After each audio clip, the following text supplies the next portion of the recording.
Hello friends, எல்லாருக்கும் வணக்கம். நான் உங்கள் டேவிட் அன்பு. இன்னைக்கு இந்த வீடியோவில் நாம் அன்றாட வாழ்க்கையில் அதிகமாக பயன்படுத்தக்கூடிய ஒரு வார்த்தையான இன்ஸ்டெட் ஆஃப், இன்ஸ்டெட், இந்த ரெண்டு வார்த்தை இருக்குது சரிங்களா? Instead of and instead. இதை எங்கெல்லாம் யூஸ் பண்ணணும், எங்கே யூஸ் பண்ணால் என்ன மாதிரியான அர்த்தத்தில் வரும், சென்டென்ஸில் எந்த இடத்துல போடணும், அதெல்லாத்தையுமே கிளியராக நம்ம பார்க்க போகிறோம். ஸோ வீடியோ ஸ்கிப் பண்ணாமல் ஃப்ரம் ஸ்டார்ட் டு ஃபினிஷ் பாருங்கள். அப்போ தான் ஒரு நல்ல அண்டர்ஸ்டாண்டிங் உங்களுக்கு கிடைக்கும் சரிங்களா? அண்ட் இதை நம்ம சேனலுக்கு இப்போ நீங்கள் ஃபஸ்ட் டைம் வந்திருக்கீங்கன்னா மறக்காம சேனலை சப்ஸ்கிரைப் பண்ணிட்டு பெல் பட்டனை கிளிக் பண்ணி வச்சுக்கோங்க. அப்போ தான் நான் போடுற வீடியோஸ் உங்களை தொடர்ந்து வந்து சேரும். அப்புறம் இப்போவே லைக்கும் போட்டு வச்சுருங்க. ஓகே, நம்ம வீடியோக்குள்ளே போயிடலாம்.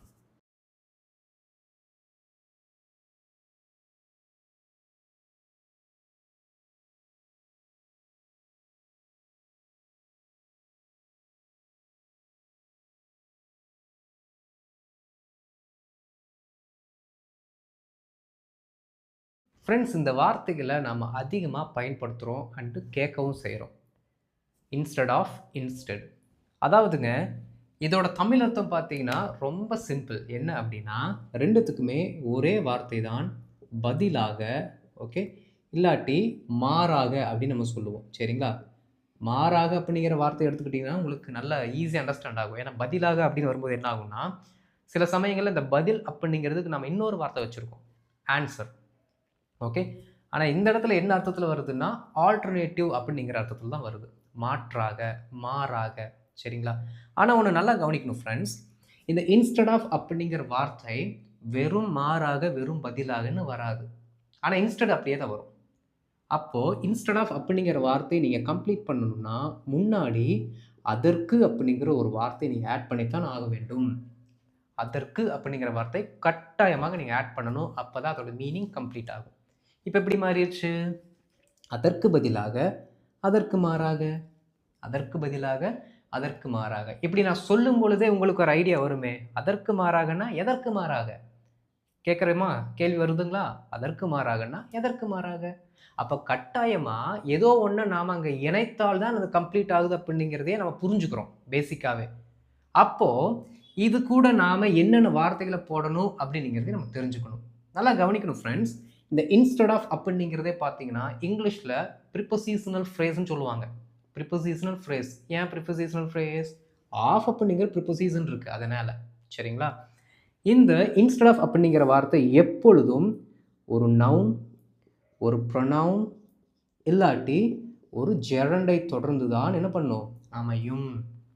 இந்த ஜெரண்டு, நவுனு, ப்ரொனவுன் என்ன பண்ணணும் அப்படின்னா கண்டிப்பாக இந்த இன்ஸ்டெட் ஆஃப் அப்படிங்கிற வார்த்தைக்கு அடுத்து வந்தே தீர வேண்டும். போடாமல் எழுதிடாதீங்க, மீனிங் வராது. ஓகே, ஜெரண்டு யார்? நம்மளோட ஃப்ரெண்டு தான். வேர்பு கூட ஐஎன்ஜி சேர்ந்து வருவார். இந்த ஜெரண்டோட வேலை என்ன? வினைச்சொல்லை பெயர் சொல்லாய் மாற்றும் ஒரு கருவி, அவ்வளோதான். ஜெரண்டு யார்? வினைச்சொல்லை பெயர் சொல்லாக மாற்றி கொடுக்கும் ஒரு கருவி. வாக் அப்படின்றது தான் வேர்பு, வாக்கிங் அப்படின்னு தான் நடைப்பயணம் இல்லாட்டி நடப்பது அப்படிங்கிற ஒரு பெயர் சொல்லாக மாறும் சரிங்களா? அப்போது நவுனாக இருந்தாலும் சரி, ப்ரொனவுனாக இருந்தாலும் சரி, ஜெரண்டாக இருந்தாலும் சரி, என்னவா தான் வருது? எல்லாமே பெயர் சொல்லின் அடிப்படையில் தான் வருகிறது. அப்போ இன்ஸ்டெட் ஆஃப் அப்படிங்கிற வார்த்தைக்கு அடுத்து ஒரு பெயர் சொல் தான் வர வேண்டும். பாருங்களேன், இப்போ நம்ம எழுதுகிறோம் இன்ஸ்டெட் ஆஃப், இன்ஸ்டெட் ஆஃப் ஒரு பேர் போடலாம், டேவிட்னு ஒரு பேர் போடுறோம். பாருங்கள், இன்ஸ்டெட் ஆஃப் டேவிட், டேவிட்டிற்கு மாறாக. இங்கே பாருங்கள், அதற்கு மாறாகன்னு சொன்னோமா? அதற்கு மாறாக நான் சொன்னேன். அந்த அதற்குங்கிறது தான் இந்த பர்டிகுலர் நவுனு. ஓகே, எதற்கு மாறாக? டேவிட்டிற்கு மாறாக. இன்ஸ்டெட் ஆஃப் டேவிட், டேவிட்டிற்கு மாறாக. இது வந்து டைரக்ட் நவுனு. அடுத்து பாருங்கள், இன்ஸ்டெட் ஆஃப் ஹிம் தான் சொல்லணும். ப்ரொனவுன்னு சொல்லிட்டு இன்ஸ்டெட் ஆஃப் ஹீன்னு போட்டக்கூடாது. ப்ரொனவுன்லேயே என்னது? அப்ஜெக்டிவ் ப்ரொனவுன் போடணும். இன்ஸ்டெட் ஆஃப் ஹீன்னு சொன்னீங்கன்னா தப்பு. ப்ரொனவுன்லேயே அப்ஜெக்டிவ் ப்ரொனவுன், அதை வேணால் இங்கே எழுதிடுறேன், இல்லாட்டி கன்ஃபியூஸ் ஆயிரும் உங்களுக்கு. Okay, objective pronoun instead of him, instead of her, instead of them அப்படி தான் நம்ம சொல்லணும். ஓகே, இன்ஸ்டெட் ஆஃப் ஹிம்னா அவனுக்கு பதிலாக, அவனுக்கு மாற்றாக அப்படின்னு வருது சரிங்களா? அடுத்து பாருங்க, இன்ஸ்டெட் ஆஃப், இன்ஸ்டெட் ஆஃப் ஒரு ஜெரண்டை போடுறேன், ஸ்பீக்கிங்னு போடுறேன் சரிங்களா? இன்ஸ்டெட் ஆஃப் ஸ்பீக்கிங், ஐயோ, பேசுறதுக்கு பதிலாக. ஓகே, இப்போ பாருங்கள், வேர்பையே நம்ம என்ன பண்ணிட்டோம்? நவுனாக மாற்றி அதற்கு பதிலாகன்னு சொல்கிறோம். பேசுவதற்கு பதிலாக, இன்ஸ்டெட் ஆஃப் ஸ்பீக்கிங், பேசுவதற்கு பதிலாக. இன்ஸ்டெட் ஆஃப் வாட்சிங், பார்ப்பதற்கு பதிலாக. இன்ஸ்டெட் ஆஃப் ஈட்டிங், சாப்பிடுவதற்கு பதிலாக. புரியுதுங்களா? அப்போ நீங்கள் நல்லா கவனிக்கணும் ஃப்ரெண்ட்ஸ். இந்த வார்த்தைகள்லாம் நம்ம சொல்லும் பொழுதே இதற்கு பதிலாக அதற்கு பதிலாகன்னு சொல்லும் பொழுது கண்டிப்பாக இன்னொரு சென்டென்ஸை போட்டால் தான் நமக்கு மீனிங் கம்ப்ளீட் ஆகும். ஓகே, டேவிட்டிற்கு பதிலாக குமார் என்று பாடம் நடத்தினார். அப்போ குமார் என்று பாடம் நடத்தினார் நம்ம சொல்லும் பொழுது அந்த பர்டிகுலர் சென்டென்ஸ் கம்ப்ளீட் சென்டென்ஸாக இருக்குது, அது மெயின் கிளாஸாக இருக்குது. அப்போ நீங்கள் என்ன பண்ணணும்னா இந்த மாதிரி எங்கெல்லாம் இந்த இன்ஸ்டெட் ஆஃப் அப்படிங்கிற வார்த்தை அந்த ஃப்ரேஸ் வருதோ அதற்கடுத்து நீங்கள் ஒரு மெயின் கிளாஸ் போட்டு நீங்கள் சென்டென்ஸை கம்ப்ளீட் பண்ணுங்கள். ஓகே, ரொம்ப சிம்பிள். அடுத்து பாருங்கள், இன்ஸ்டெட் அப்படிங்கிற வார்த்தைக்கு தனித்த அர்த்தம் தான் மாறாக இல்லாட்டி பதிலாக. மாறாக பதிலாக. ஏன் அப்படின்னா இது எந்த ஒரு ப்ரிப்போசிஷனல் ஃப்ரேஸோ எதுவுமே கிடையாது, தனித்து தான் வரும். சென்டென்ஸோட பிகினிங்கில் வரும், இல்லாட்டி சென்டென்ஸோட எண்டில் வரும். சரிங்களா? ஆனால் இன்ஸ்டெட் ஆஃப் அப்படிங்கிறது எந்த இடத்துக்கு வேணுமோ அந்த இடத்துல நம்ம போட்டுக்கலாம். எந்த நவுனுக்கு பதிலாக அப்படின்னு நம்ம சொல்கிறோமோ அந்த இடத்துல போட்டுக்கலாம். சென்டென்ஸோட பிகினிங்காக இருந்தாலும் சரி, மிட்டாக இருந்தாலும் சரி, எண்டாக இருந்தாலும் சரி. ஆனால் இன்ஸ்டெட் அப்படிங்கிறது சென்டென்ஸோட பிகினிங்கில் இல்லாட்டி எண்டில் வரும். ரொம்ப சிம்பிள் தான். நம்ம போட போட உங்களுக்கு என்ன வேணால் புரிஞ்சிடும். எக்ஸாம்பிள்ஸ் அதெல்லாம் பார்க்க போகிறோம். ஒரு 5-6 எக்ஸாம்பிள்ஸ் பார்க்கும்போது உங்களுக்கு அண்டர்ஸ்டாண்டிங் வந்துடும். புரிஞ்சுதுங்களா? ஸோ இன்ஸ்டெட் அப்படிங்கிறது ரொம்ப சிம்பிள். இன்ஸ்டெடுக்கும் நமக்கு என்ன வேணும்? 2 சென்டென்சஸ் வேணும். ஓகேங்களா? அதை நம்ம எக்ஸாம்பிள்ஸ் போகும்போது இப்போ ஒவ்வொன்றா பார்த்துருவோம். ஃபஸ்ட்டு இன்ஸ்டெட் ஆஃப் பார்த்துடலாம், அதற்கப்புறம் இன்ஸ்டெட் பார்க்கலாம். ஓகே, நாம் இப்போ எக்ஸாம்பிள்ஸ்குள்ளே போயிடலாம்.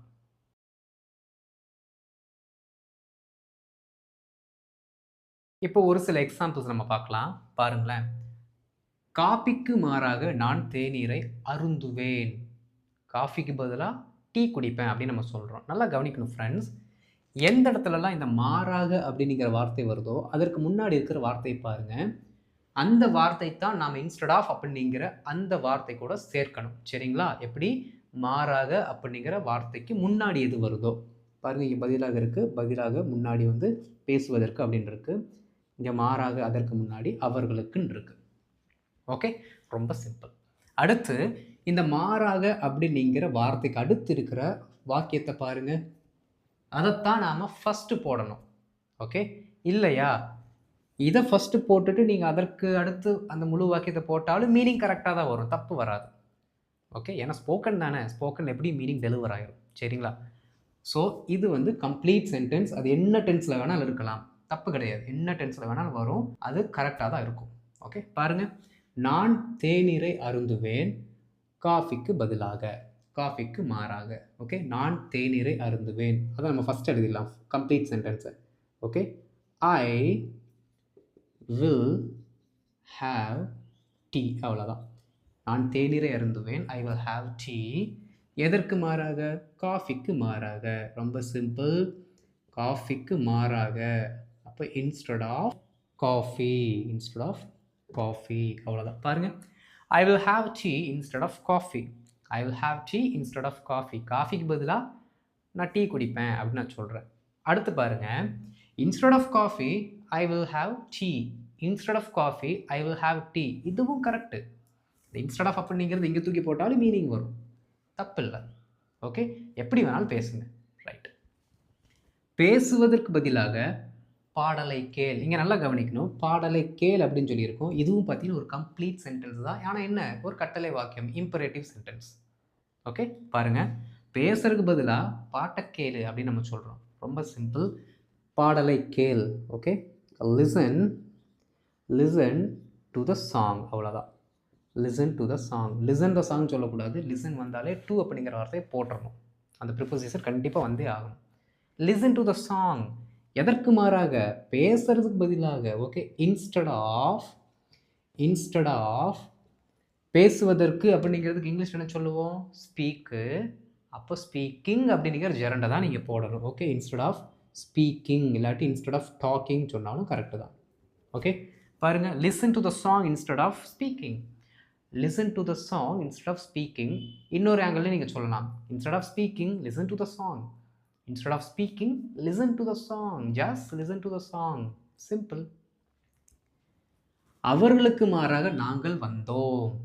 அவர்களுக்கு மாறாக நாங்கள் வந்தோம். இப்போ என்ன பண்ணிடலாம்னா இந்த அவர்களுக்கு மாறாகன்னு இருக்குது பார்த்தீங்களா, அதை ஃபஸ்ட்டு போட்டுட்டு அதற்கடுத்து கம்ப்ளீட் சென்டென்ஸ் நம்ம எழுதிடலாம். சரிங்களா? பாருங்கள். அவர்களுக்கு மாறாக. ஓகே, இன்ஸ்டெட் ஆஃப் அவர்கள் அப்படின்னா தெம். இன்ஸ்டெட் ஆஃப் தேன்னு போடக்கூடாது. நான் தான் சொன்னேனே அப்ஜெக்டிவ் ப்ரொனவுன் தான் போடணும் அப்படின்ட்டு. இன்ஸ்டெட் ஆஃப் தெம் நாங்கள் வந்தோம். We came. we attended, we visited, we arrived. ஏதோ ஒரு வார்த்தை உங்களுக்கு எதை வந்து ரெஃபர் பண்ணி சொல்லணும்னு நினைக்கிறீங்களோ அந்த அர்த்தத்தில் சொல்லுங்கள். ஓகே, பார்ட்டியாக இருந்தால் அட்டெண்டட், ஒரு இடமா இருந்தால் விசிட்டு நீங்கள் போட்டுக்கலாம். Okay, instead of them we came, instead of them we came, அவங்களுக்கு பதிலாக நாங்கள் வந்தோம். அடுத்து பாருங்கள், we came instead of them, அதுவும் கரெக்டு தான். இப்போது இங்கிலீஷ்லேருந்து தமிழ், தமிழ்லேருந்து இங்கிலீஷ் மாற்றியாச்சு, இப்போ இங்கிலீஷ்லேருந்து தமிழ் பாருங்கள். He spend instead of saving, அதே மாதிரி தான். இன்ஸ்டெட் ஆஃப் எங்கேருந்து வருதோ அதற்கு அடுத்து இந்த ஆஃபுக்கு அடுத்து வரக்கூடிய வார்த்தை வரைக்கும் நீங்கள் தனித்து வச்சுக்கணும். ஏன்னா அதுதான் அதற்கு மாறாக அப்படிங்கிற அந்த டிரான்ஸ்லேஷனை கொடுக்கும்.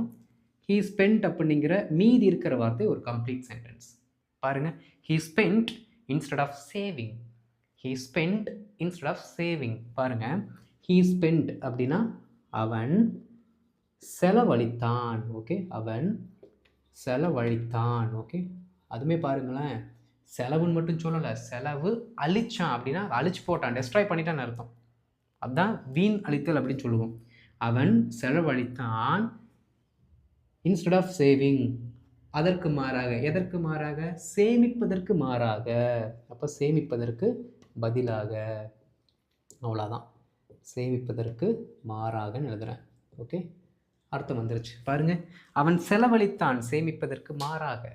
இப்போ தமிழில் கரெக்டான ஒரு ஃபார்மில் வரணும்னா அதை நீங்கள் முன்னாடி போட்டால் தான் வரும். சேமிப்பதற்கு மாறாக அவன் செலவழித்தான். சிம்பிள், ரொம்ப ஈஸியாக இருக்குல்ல. அடுத்து பாருங்கள், you should eat fruits instead of sweets. இந்த இன்ஸ்டெட் ஆஃப் ஸ்வீட்ஸை நான் முன்னாடி கூட போட்டு சொல்லுவேன், கரெக்டாக தான் வரும். Instead of sweets you should eat fruits. Okay, பாருங்கள், இன்ஸ்டெட் ஆஃப் ஸ்வீட்ஸ், இப்போ அதை முன்னாடி எழுதிடலாம். பாருங்கள், இன்ஸ்டெட் ஆஃப் ஸ்வீட்ஸ், அப்போது இனிப்புகளுக்கு பதிலாக, ஓகே, இனிப்புகளுக்கு பதிலாக யூ ஷுட் ஈட் ஃப்ரூட்ஸ், நீ பழங்களை சாப்பிட வேண்டும், நீ பழங்களை சாப்பிட வேண்டும். இப்போ நாம் என்ன பண்ணிட்டோம், ஒரு மாடல்ஸ் வச்சு சென்டென்ஸை போட்டோம். நான் தான் சொல்கிறேனே எப்படி வேணாலும் வரும் அப்படின்ட்டு. என்ன டென்ஸாக இருக்கட்டும், என்ன வேர்பாக இருக்கட்டும் வந்துடும். பாருங்கள், you should eat fruits instead of sweets, இனிப்புகளுக்கு பதிலாக நீ பழங்களை சாப்பிட வேண்டும், இனிப்புகளுக்கு மாறாக நீ பழங்களை சாப்பிட வேண்டும். ரொம்ப சிம்பிள். அடுத்து இன்ஸ்டெட் அப்படிங்கிற தனித்த வார்த்தைகளுக்கான எக்ஸாம்பிள்ஸ் பார்க்கலாம்.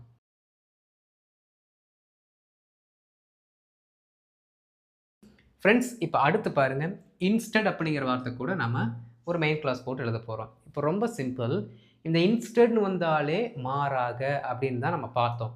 அப்படின்னா ஆல்ரெடி ஒரு சென்டென்ஸில் ஒரு இன்சிடெண்ட்டை சொல்லிவிட்டு அந்த இன்சிடெண்ட்டுக்கு மாறாக அப்படிங்கிறதா நம்ம இங்கே மீன் பண்ணுறோம். அப்போது மேக்ஸிமம் இதில் பார்த்தீங்கன்னா நெகட்டிவில் தான் பார்த்தீங்கன்னா அந்த பர்டிகுலர் சென்டென்ஸ் வரும். சரிங்களா? மேக்ஸிமம் ஏதோ ஒரு சென்டென்ஸ் என்ன இருக்கணும், நெகட்டிவில் இருக்கணும். அப்போ தான் மீனிங் கரெக்டாக கன்வே ஆகும். Okay, right. மேக்ஸிமம் எல்லா இடத்துலையும் கிடையாது.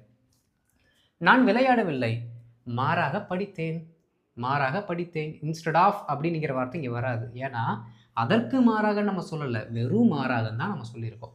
ஓகே, பாருங்கள், நான் விளையாடவில்லை, நான் விளையாடவில்லை பாஸ்டில் இருக்குது, விளையாடவில்லை நெகட்டிவில் இருக்குது. அப்போ நாட் அப்படிங்கிற வார்த்தை வரணும். ஓகே, பாருங்கள், நான் விளையாடவில்லை, ஐ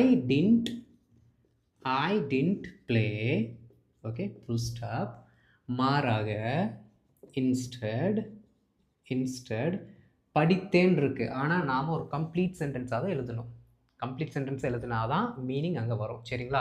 இன்ஸ்டெட் படித்தேன், அப்போ நான் படித்தேன், ஐ ஸ்டடீடு. அவ்வளோதான், சிம்பிளுங்க. பாருங்கள், I didn't play instead I studied, I didn't play instead I studied.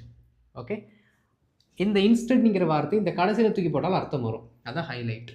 எப்படின்னு பாருங்கள், I didn't play I studied instead, I didn't play I studied instead. அந்த இன்ஸ்டெட்ங்கிற வார்த்தை அந்த சென்டென்ஸோட கடைசியில் போட்டிங்கனாலும் அர்த்தம் வந்துடும். அடுத்து, அவன் பெரிய காரை விரும்பவில்லை, மாறாக சிறிய காரை அவன் தேர்ந்தெடுத்தான். பெரிய காரை விரும்பவில்லை நெகட்டிவ்ல இருக்கு. பாருங்க, அவன் பெரிய காரை விரும்பவில்லை. ஹீ டிட் நாட், விரும்பவில்லை அப்படின்னா லைக், வாண்ட், இது வேணால் போட்டுக்கலாம். ஓகே, இப்போ லைக்ங்கிற வார்த்தை போடலாம். He did not like the big car, பெரிய கார்னா big car. Okay, full stop. He did not like the big car, மாறாக instead, comma, சிறிய காரை அவன் தேர்ந்தெடுத்தான். ரொம்ப simple. he chose he chose a small car. அவ்வளோதாங்க, முடிஞ்சு போச்சு. பாருங்க, he didn't like the big car, instead he chose a small car. He didn't like the big car, instead he chose a small car. He chose a small car instead. அதுவும் correct தான். He chose a small car instead. ரொம்ப ரொம்ப simple. இப்போ நல்லா கவனிக்கணும் friends, இந்த instead அப்படிங்கிற வார்த்தையை நீங்கள் முன்னாடியே போட்டிங்கன்னா ஃபுல் ஸ்டாப் வச்சு போட்டுக்கலாம். இந்த இன்ஸ்டெட்ங்கிற வார்த்தையை கடைசியில் ஆட் பண்ணுறீங்கன்னா இந்த இடத்துல செமிகாலன் போடுங்க. He did not like the big car, semicolon. He chose a small car instead அப்படின்னு போட்டால் தான் கரெக்டாக வரும். ஏன்னா 2 சென்டென்ஸ் அப்படியே தொடர்ச்சியாக வருது பார்த்தீங்களா? அப்படி வரும்பொழுது செமிகாலன் போட்டுக்கோங்க. ஓகே, அடுத்து பாருங்கள். அவளால் கூட்டத்திற்கு வர முடியாது, மாறாக பிரவீனால் செல்ல முடியுமா? ரொம்ப சிம்பிள். இந்த ஆக்ஷன் நடக்க முடியாதாமா, அதனால இன்னொரு ஆக்ஷன் நடக்குமா? ஓகே, அதற்கு மாறாக அப்படின்னு நம்ம கேட்குறோம். ரொம்ப சிம்பிள். இங்கே பாருங்கள், அவளால் கூட்டத்திற்கு வர முடியாது, இங்கேயும் நெகட்டிவில் தான் இருக்குது, ஆனால் ஃப்யூச்சரில் இருக்குது. நீங்கள் கேன் அப்படிங்கிற அந்த டேர்மில் இருக்க வார்த்தைகளை போடலாம், இல்லாட்டி ஏபிள் டு அப்படிங்கிற அந்த ஃப்ரேஸும் நீங்கள் போட்டுக்கலாம். ரெண்டுமே கரெக்டாக தான் வரும். ஓகே, நான் இங்கே ஏபிள் டு அப்படிங்கிற வார்த்தையை போடுறேன். அவளால் கூட்டத்திற்கு வர முடியாது, அப்போ அவளால் கூட்டத்தை அட்டன் பண்ண முடியாது அப்படிங்கிற மீனிங்கில் நம்ம எழுதலாம். ஓகே, பாருங்கள். She will not be able to. Okay, she won't be able டுங்கிறத நான் பிரித்து எழுதியிருக்கேன். வில் நாட் பி ஏபிள் டுன்ட்டு. She won't be able to attend the meeting. அவளால் மீட்டிங்க்கு வர முடியாது. பிரவீனால் செல்ல முடியுமா? பிரவீனால் செல்ல முடியுமா? மாறாக பிரவீனால் செல்ல முடியுமா? எதற்கு மாறாக? இந்த இன்சிடெண்ட்டுக்கு மாறாக, அந்த பெண்ணிற்கு மாறாக. ஓகே, பாருங்க, பிரவீனால் செல்ல முடியுமா? ரொம்ப சிம்பிள். அவங்களால செய்ய முடியுமா அந்த வேலையை அப்படின்னு கேட்கறதுக்கு நம்ம கேன் அப்படிங்கிற வார்த்தையை நம்ம போடுவோம். ஓகே, கேன் பிரவீன் கோ. கடைசியில் இன்ஸ்டெட் அப்படிங்கிற வார்த்தையை நம்ம இங்கே போடுறோம். சரிங்களா? ஏன்னா மேலே ஆல்ரெடி முன்னாடி ஆட் பண்ணதுனால இங்கே பின்னாடி ஆட் பண்ணுறோம். ஓகே, மேலே பாருங்கள், 2 சென்டென்ஸும் முன்னாடியே வந்திருக்கு சென்டென்ஸோட பிகினிங்கில், அதனால இங்கே சென்டென்ஸோட கடைசியில் போட்டு சொல்கிறோம். கரெக்டு தான், தப்பு இல்லை. பாருங்களேன். She will not be able to attend the meeting. Can Praveen go instead? Instead, can Praveen go? ரெண்டும் கரெக்ட் தான். Okay, she will not be able to attend the meeting. Can Praveen go instead? Can Praveen go instead? Simple. Pavitra should have played well. Instead, she forgot the dialogues. நல்லா கவனிக்கணும் friends. இங்கே plate அப்படிங்கிற வார்த்தை கொடுத்துருக்கிறதுனால நீங்கள் நிறைய அர்த்தங்கள் எடுத்துக்கலாம். ஏன்னா ப்ளே அப்படிங்கிறதுக்கு நிறைய வார்த்தைகள் இருக்குது, நிறைய மீனிங் இருக்குது. ஆனால் பின்னாடி வர சென்டென்ஸை பார்த்தீங்கன்னா டயலாக்ஸ்ன்னு இருக்குது.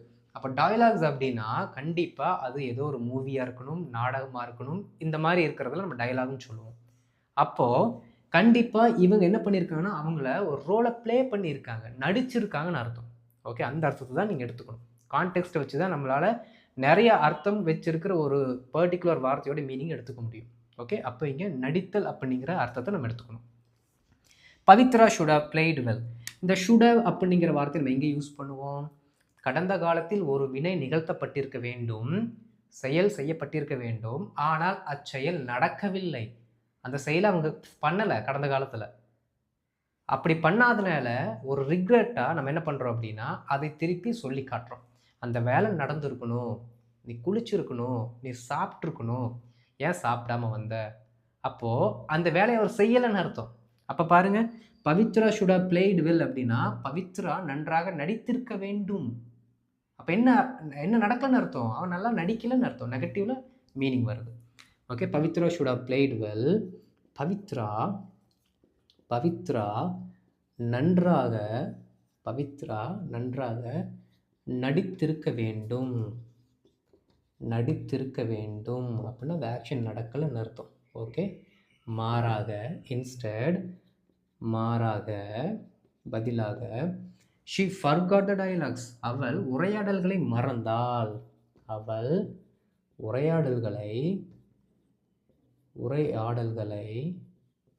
மறந்தால் இல்லாட்டி மறந்து போனால், எது சொன்னாலும் கரெக்டு தான். ஓகே, உரையாடலை மறந்து போனால். சிம்பிள். பாருங்க, Pavithra should have played well, instead she forgot the dialogues. Pavithra நன்றாக நடித்திருக்க வேண்டும், மாறாக அவள் உரையாடல்களை மறந்து போனால்.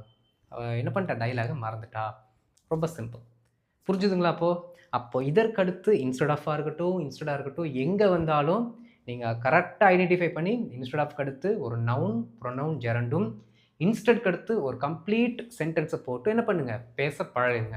ஓகே, அவ்வளோதான். ரொம்ப ரொம்ப சிம்பிள் தானே, புரிஞ்சிருச்சு தானே உங்களுக்கு? All right. ஸோ இதற்கான ஒரு சில ஹோம்ஒர்க் கொடுக்குறேன், அதை பண்ணுங்கள்.